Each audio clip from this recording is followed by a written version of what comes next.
बेटी बनी बहू। ये कहानी उस डरी हुई लड़की की है जिसकी शादी 3 महीने में तय हो चुकी है। अरे क्या रमा, क्यों उठ गई बेटा इतनी जल्दी? थोड़ी देर और आराम कर लेती ना। नहीं माँ, ठीक है, कोई बात नहीं। ये बताओ, चाय के साथ नाश्ते में क्या लोगी? अरे कैसी बात कर रही है रमा, कल तक तो तू ऑर्डर दिया करती थी कि ये खाना है वो खाना है, आज तू हमें पूछ रही है, क्यों बेटा?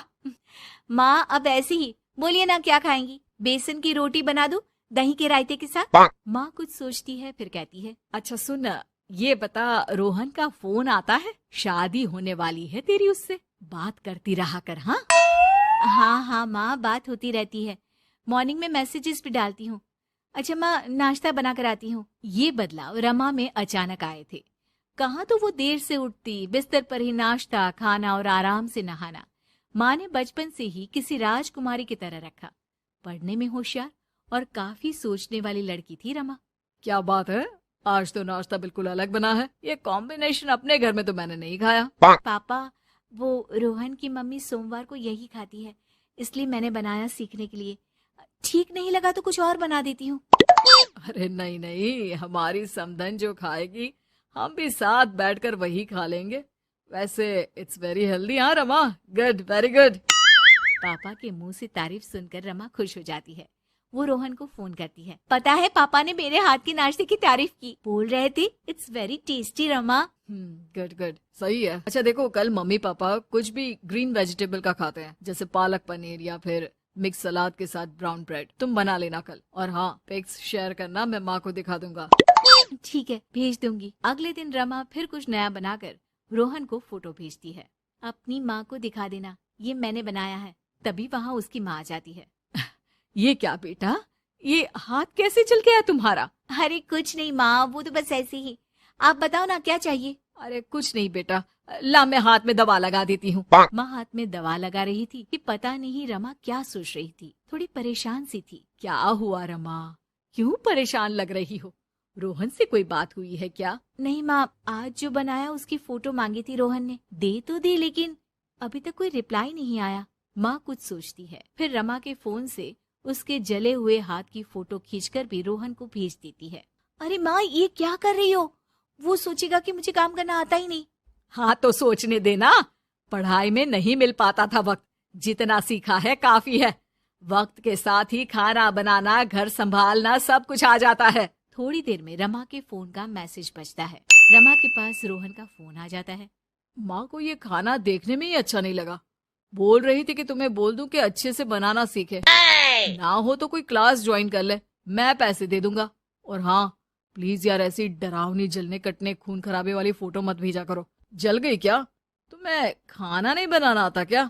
मुझे ब्लेम मत करो। मैंने ब्लेम करने के लिए नहीं, बस अपनी सीरियस एफर्ट दिखाने के लिए ये फोटो भेजी थी। वैसे भी मैंने नहीं, मॉम ने भेजी थी, पता नहीं क्यों। ओ यार, तुम्हारी मॉम क्यों इतना इंटरफियर कर रही है? वैसे अभी ये हाल है तो बाद में तो वो हमारे घर में ही ताक जाग करती रहेंगी।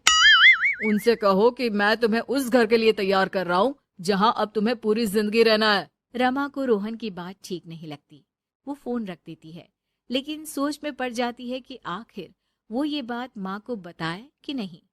अब हर वक्त या तो वो रोहन का बताया खाना बना रही होती है, या उसके कहने पर उसकी पसंद की टीवी शोज, वेब सीरीज या फिर किताब पढ़ रही होती है।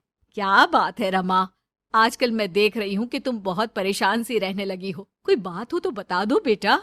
नहीं माँ, वो रोहन ने कहा था कि उसकी पसंद मुझे पता होनी चाहिए, जिससे कल को हम साथ हो तो हम लोग मिलकर अच्छे से बात कर पाए। उसने कुछ वेब सीरीज देखने को कहा था, लेकिन क्या कहूँ माँ, मेरी तो समझ में ही नहीं आ रही वेब सीरीज। अरे तो बोल देना रोहन को नहीं देखनी, या फिर एक काम कर, तू उसे अपनी पसंद का सिर्फ एक गाना सुनने को बोल। ला मैं मैसेज कर देती हूँ।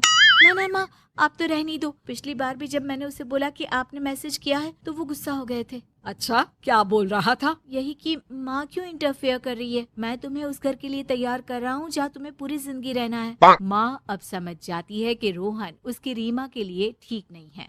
रहने दे रीमा, ये रोहन मुझे ठीक नहीं लगता, तू बोल तो मैं कोई और रिश्ता देखूं। अरे नहीं माँ, मेरे पूरे फ्रेंड सर्कल में ये बात हो गई है, नाते रिश्तेदार आस पड़ोस सभी। हाँ ठीक है बेटा, चल कुछ दिन और देख ले, लेकिन ये मत सोचना कि यहाँ शादी नहीं हुई तो कुछ बुरा हो जाएगा। ये देखना कि इससे शादी हुई तो भविष्य कैसा रहेगा।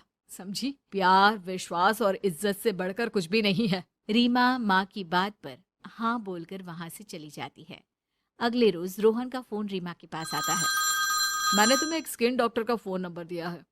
माँ बोल रही थी कि तुम सांवली हो और दिखने में भी नैन नक्श थोड़े। एक काम करो ना, तुम इनसे अपना ट्रीटमेंट शुरू करवा लो। होप कि थोड़ी देखने लायक हो जाओ। आज तक रीमा से किसी ने इस तरह बात नहीं की थी। वो ये बात सुनकर सीधे शीशे के सामने खड़ी हो जाती है।